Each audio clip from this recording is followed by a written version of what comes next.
Aloha, welcome to the 11th episode of the 10th series of the Temple of Surf, the podcast. Today with us from Spain, we talk with the guys of Brain Surfboards. We discuss with them about shipping surfboards, surfers, and much more.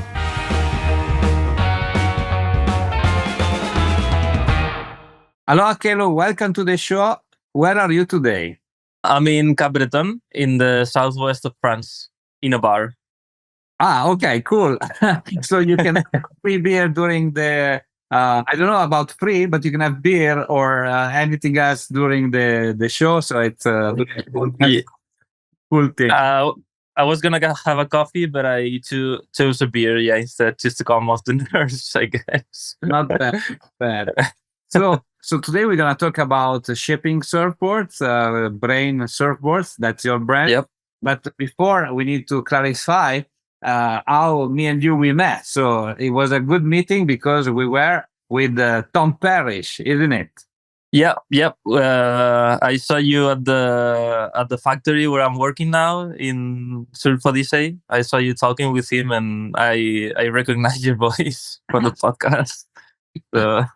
Thank you for listening to the podcast. So I know you were saying to me that you were like driving from Spain, right? Because you are from Spain to Cap Breton, listening to the podcast. That was a super nice thing. Thank you so much. Yeah, you're welcome. I live in Valencia. Well, I used to live in Valencia, where I'm from, and the drive to here is like 6-7 hours. So it's a good entertainment for the drive. Your podcast. Thank you. I really appreciate it. You're welcome. So we say hi to Tom Parrish and the guys Odyssey. It's such a great experience. That afternoon that I passed by, I spent there. So let's talk. The first question is, what is the most important thing in surfing? So what would you for me, it would be surfboards, I guess. Yeah. So what connects you with the wave? Nobody can really stay without surfboards, right? But we can surf with, we can do body surf. Also, we can do like other kind of surf. But most of us, they need the surfboards to do. Yeah. Obviously, you can ride without any equipment, but who doesn't like to stand up on a wave? I guess it's the best feeling. So tell me, how did it come like your passion for shipping a surfboard? Because Valencia, there is the sea. Is there surf in Valencia? Yeah, there is a surf scene. There is actually quite more people that you would imagine that surf there in Valencia, but it depends on the year. Some years it's like super consistent. There is waves all winter, all spring. But some years it's quite more complicated. But there is surf for sure. There is surf. That's cool. So I'm gonna add one more surf spot into my list. Yeah. I was not so sure about the wave. For sure, you cannot plan too much ahead to do a surf trip to Valencia. Like it's kind of like a game of luck to get waves there. But yeah, it's a beautiful city to visit. Otherwise, definitely amazing food, amazing fish. Yeah. So one of the last time I went, I was eating like crazy, So you guys have a great city and great food for sure. And well, it's very nice. So tell me one thing: how did you start to shape? Out of curiosity at my home, I didn't want to spend too much money on a brand new surfboard, and I just looked that there was a couple websites with shaping materials, and I don't know, I just figured just try it, and bought some materials, and had to say the first time didn't went really well. Like the first surfboard I made, I still have it on my home, just as a memory, but I only surfed it once because it was the worst surfboard you could ever imagine. But yeah, after that, I wanted to make another one because I didn't want to give up on myself and try it again. And slowly, I kind of like progressed, and took me a few ones to actually get one that was surfable, I guess. But yeah, that's what got me into it. Like, just keep going to try to make one that was good. And from that, you create your own brand that is called Brain Surfboard. Is there any particular reason about why you choose Brain, or is Uh, yeah. So I started doing boards, and then I had a friend, Rafa, who's really good at like art and graphic design and branding and everything. And so I did. We started like experimenting with surfboards and resin and colors and things, and so we made the brand together. And it's called Brain because I don't know. We It's like we were trying to explore what was inside our heads, surfboard wise, but everything else apart, like artistically and on design and everything. So yeah, it's like brain, like what's inside your brain, kind of. So yeah, yeah, that's the name. that works? And so, since how long the brand exists? So I started doing boards like maybe 6 or 7 years ago, I think. But the beginning, as I said before, like the first surfboards were like pretty bad, so it doesn't count.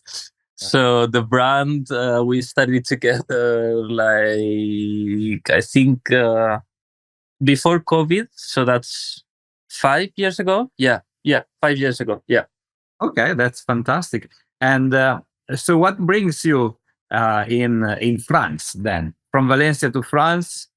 So as I said, Rafa and I, we started the brand, and we tried to we made a like a proper company, if you say. Like, we tried to make a business there in Valencia, like doing surfboards, customs, and doing the repairs, everything.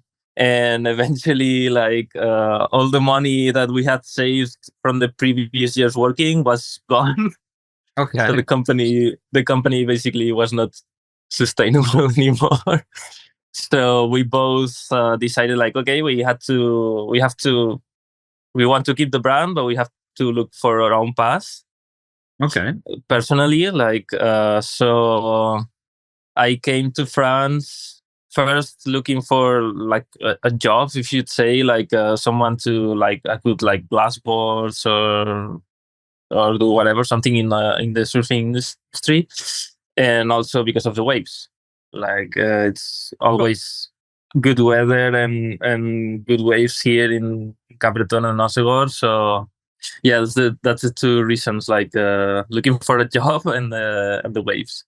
okay. Fantastic! You found a fantastic place. I guess Odyssey is it's a great name, and also great people with tons of experience, right? And yeah, Yeah, ever since they won that, Maurice Cole, he's the kind of like the guy that pushed me into getting into it in Surf Odyssey. And ever since, Charlie and Xavier and Teiva, they are kind of like my family now. Like, they've treated me so well since the beginning. So yeah, it's a super good crew. yeah. And then, plus, if you end up having the possibility to see masters like Tom Parrish or Eric Arakawa shape Yeah.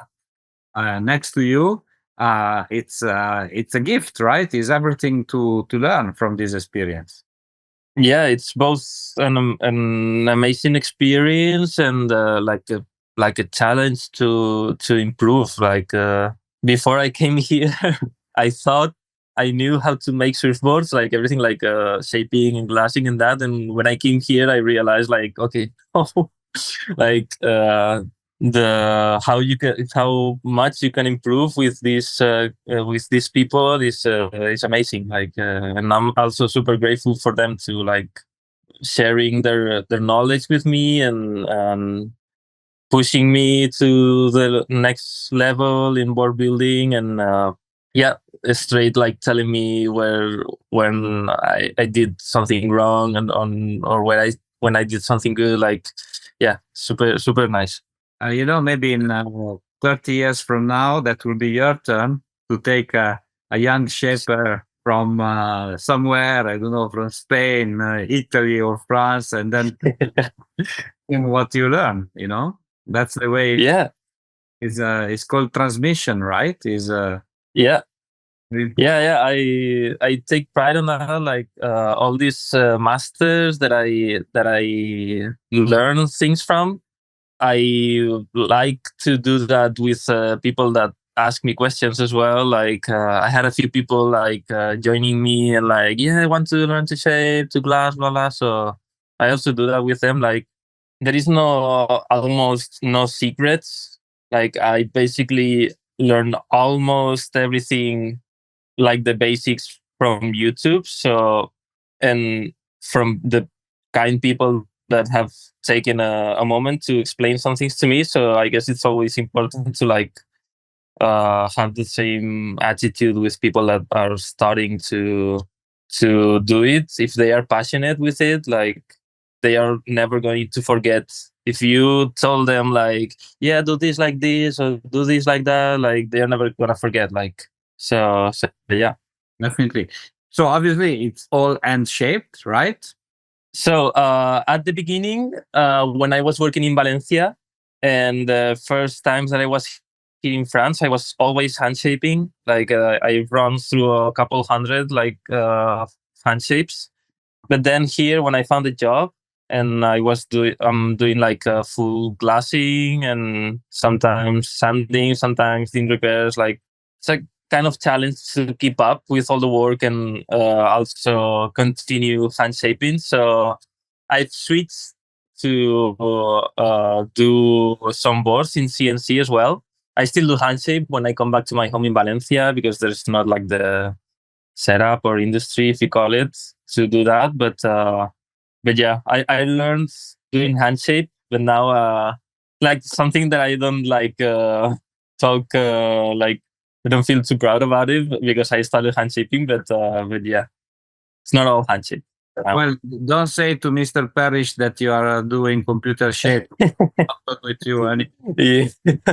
No, Tom, he knows. Tom, he knows, and he was speaking with me the other day about it. Like, oh, Quelo, you should be going back to handshake.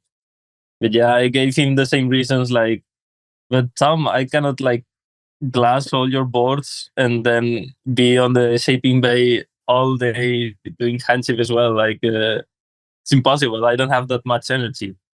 Still, I there is some friends around me. Like, they do the same. Like. Otio, Niklas in Biarritz and Maxim of Sakatoa, that they still like do like hand shape all the time, and they have a full glass job on the side as well. And I have so much respect for these people. I think I don't know how they keep up, but yeah, I it's a don't. challenge. If we take the philosophy of being a craftsman and an artisan, Yeah, this is something that will differentiate you from a lot of other people, right? If you have listened to the podcast lately, we have yeah, lot of people that are doing hand shaping. Among them, Ryan Lovelace, for instance. If you keep it into the craft, then it's gonna help your business at a certain point. It's a yeah. more volume. So I agree with Mr. Tom. So try to find a solution. Yeah, yeah. No, I guess like there is always this like between shapers, like this war between like the hand shape and CNC, and I guess there is a point of like you hate if you say you hate one of the other two if you never like tried, or do you know how to do the other one maybe. Like I still do both. Like I do some boards in CNC. When I go back to Valencia, I do my the boards hand shape. So if you know both worlds, there is lots of things to learn from both worlds. Like it's not easy to handshape, and it's not easy as well to design on a computer. Like it's not just pressing a button. So it's just like the more you know, the better your final like product can be. You can always think that you're handshaping and like your boards sorry are like super good, but then you design a good board on CNC and it comes out and a surfer tries it and it's just like, oh, it's the best board. So you can always translate that back to your hand shapes. So I guess there is positives in both worlds. You know, you cannot close your mind to only one. You should never close the mind. I agree. Yeah. Until today, what was the board, the brain board that was so far like your best accomplishment or the best project? Wow. Okay. So there is There's some amazing boards, like I saw one yeah. black and white for Vans. I have seen like so many long boards. So what makes you very proud? So there is one that if Rafa is listening, he will agree as well. One that we both did together. It's and we also called it the best surfboard in the world when we finished it, because not even surfing. We didn't even try it, and we already named it like that.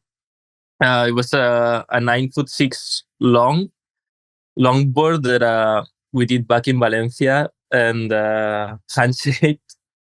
And it took me so long to handshape, like because the rocker of blank was not like the one that I wanted, like, and then like everything like foiling and the rail. Well, it was super long to handshape.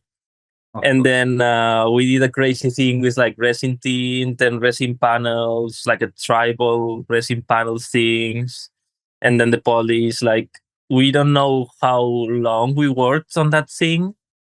That when we finished, we were like, and it was like so beautiful, so shiny. We spent like a more than a day just sanding and polishing it. And yeah, it's like the board that we were most proud of. And then a friend of us, Jack, he bought it, so it's still in like the family. So that's it, like that 9'6" long that we still have around. Is the gray one that is in your Instagram? Yeah, like kind of dark gray with some like resin panels on the bottom. Yeah, That's polish. Yeah. cool. Yes. Humbly speaking, is the best surfboard in the world. Yeah. Thank you. Or at least the one that took the longest to make, maybe. But when I was there in the factory, I was talking with Sir Parrish about the cost of foam. In effect, to do a 9.6, you need to have a very big blank, right? That is super expensive, isn't it? Yeah. I think there is a was made from an 9/8 Arctic blank, maybe, Okay. or like a thick cedar stringer, something like that. Yeah, but yeah, it's quite expensive. Yeah, the blanks. Yeah, unless you repurpose the board, which is like you have to reconstruct and reconstruct, right? So this is what you did. Yeah, correct. Yeah. Oh. Well, I never thought about this option. In fact, if you buy it good, you can, if you're very good, you can reconstruct a surfboard from scratch. Yeah, actually, I thought about that like last week because going back home with my bicycle, I saw near the trash like an 8 foot foamy, like a school foamy, Okay. like a school board that someone left in the trash, and it's like in really good condition. So I took it back home. Was quite a ride, like with a bicycle and that board on my arm, but made it home. And I was thinking like, okay, maybe I keep it just for those small days, but maybe I take off the kind of cover they have and shape the EPS inside. But yeah, I don't know. I still don't know what to do with it. Option. It's an option. Wow, fantastic. And so let's switch from surfboard for a while. What was the best wave so far of your life? The best wave of my life. Yeah, so far. Oh, Um, well, I hope I haven't taken it yet. so far. Because if I have to look back and select one of the waves I had, I hope it's not the wave of my life. Yeah. I mean, so far until today, until now. So that's So maybe, yeah, I would say last year I did a trip to Morocco with a couple of friends from Australia, and I think in Imsuan, like the Magic Bay, I think call it, like in the right hander there is Imsuan. I took away with a longboard that was like, I don't know, I didn't have like a watch or a clock or anything, but in my mind was like more than 2 minutes. I don't know, like super long. So just the length of ride for me, that was like, and I still have it in my mind. Like, sometimes it's difficult to remember, like when you have a good wave and then a week after you're like, you don't remember exactly how it happened. But that wave, I still have it in my mind, like, oh, like so magic, was sunny, all sorts of things happening around, like, beginners like on the inside getting crashed, and this nice longboarder, this girl like dropping in on me and sharing a wave, and yeah, I would say that one. I hope I have a better one coming, but yeah, that would be the wave of my life, I guess. okay, but it's not bad, right? But there many more to come. Yeah. Yeah, I hope so. Yeah. You know, I don't know if you ever heard about the Chicama wave. Did you hear about Oh it? yeah, but that's a left. Okay, but it's still four Uh, kilometers. So you get yeah, but it's a left. No, I'm joking. I'm joking. But okay. So we will discard that forever. You know. yeah, I always have this argument with Rafa and a few of my friends. They are almost all of them, they're goofies, and it's hard to find like a good spot to travel to, or that is not like all lefts or rights. So we always have this war between us. It's a good word to have, I guess. Okay, and so what are you expecting? You know, from Brain Surfboard. Where do you want to bring this brand? Is gonna grow organically, step by step, or do you have like expectation from your side? Maybe doing specific projects, maybe associate with some brands.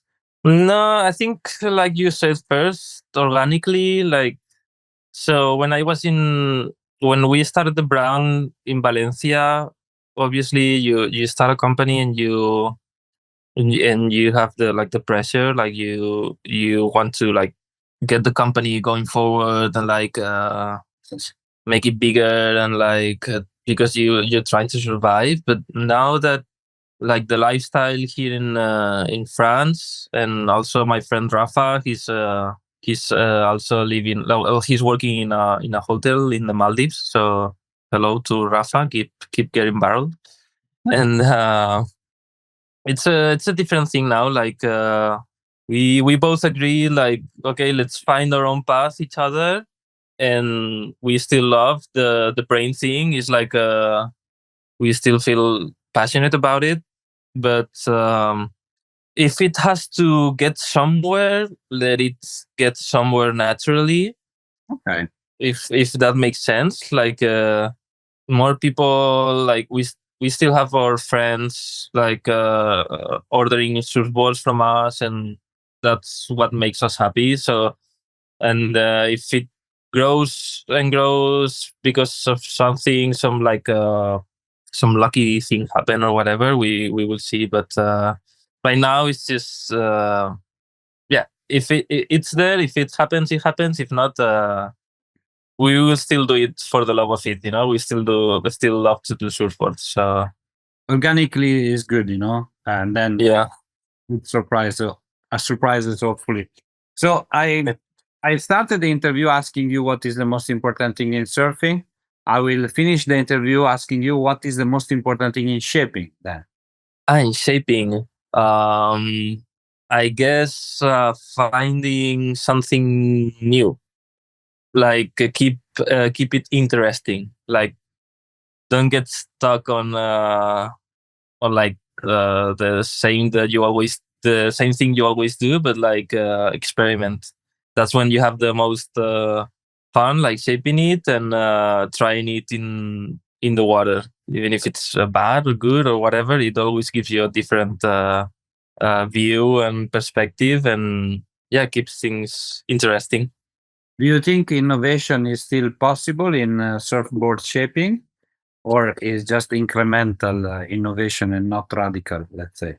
Yeah, it's maybe.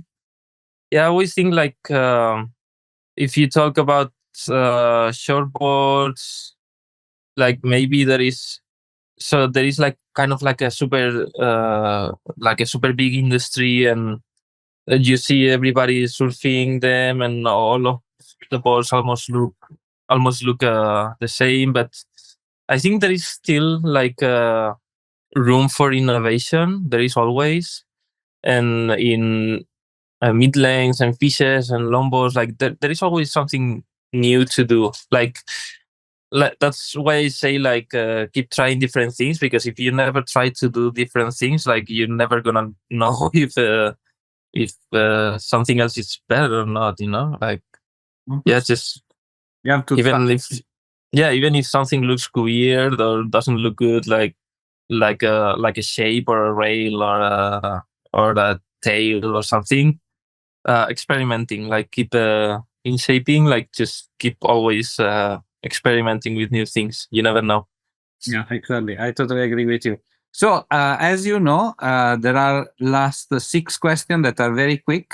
I mean, depends, but they are Q&A sessions. So please answer the first thing that comes up to your mind. Okay.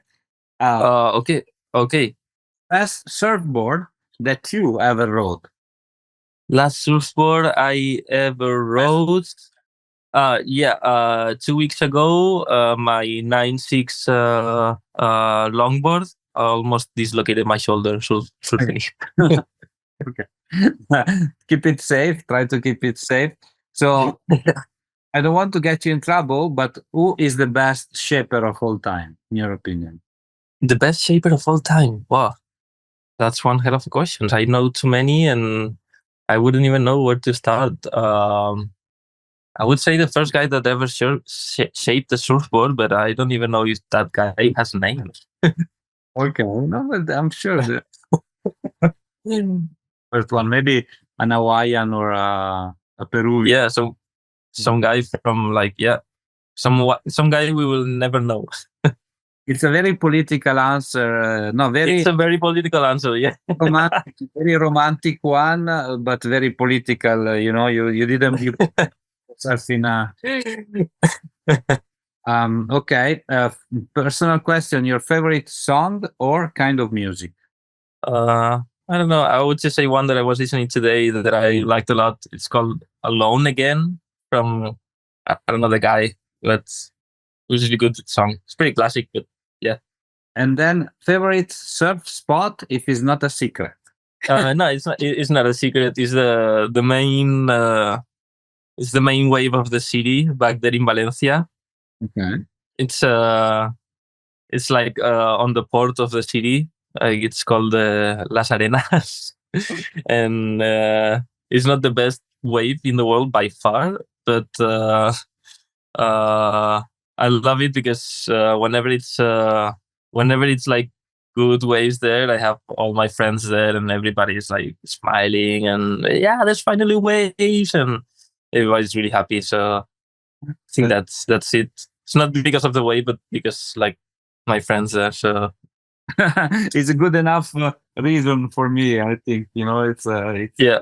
Now you have to answer. You cannot escape. You already used your wild card on the second question. The best Okay. surfer of all time. The best surfer of all time. Your favorite one. I think the guy that why many of us started doing surfboards, Ryan Booth, like that movie Psych Immigrations. Like I think 99% of the shapers that the young shapers now we started because of him or something. But there is a movie Psych Immigrations that he's like he makes his board, he paints it like rainbow colors, and he surfs it like really well. So Okay. yeah, I would say that guy. Yeah. Okay. The last question is a little bit unusual. I would like to know your best relationship advice. Where for relationship, you can answer to me about romantic relationship, friend relationship, relationship with the ocean, whatever you feel like. Just answer, please. Okay.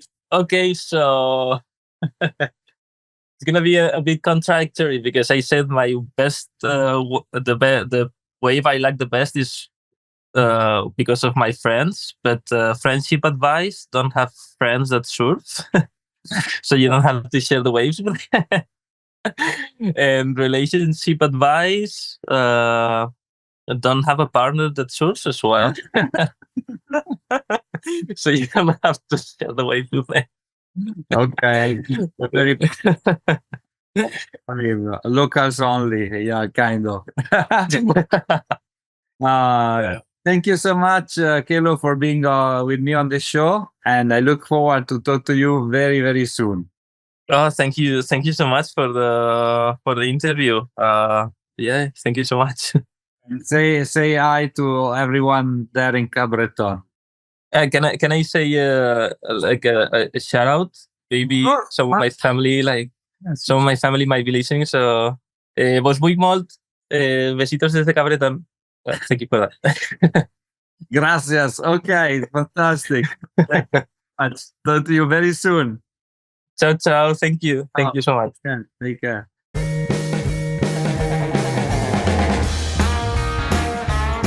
Hi, it's me again. I hope you enjoyed our today's episode. If you want to know more about us, please follow www.thetempleofsurf.com and all our social media. Mahalo!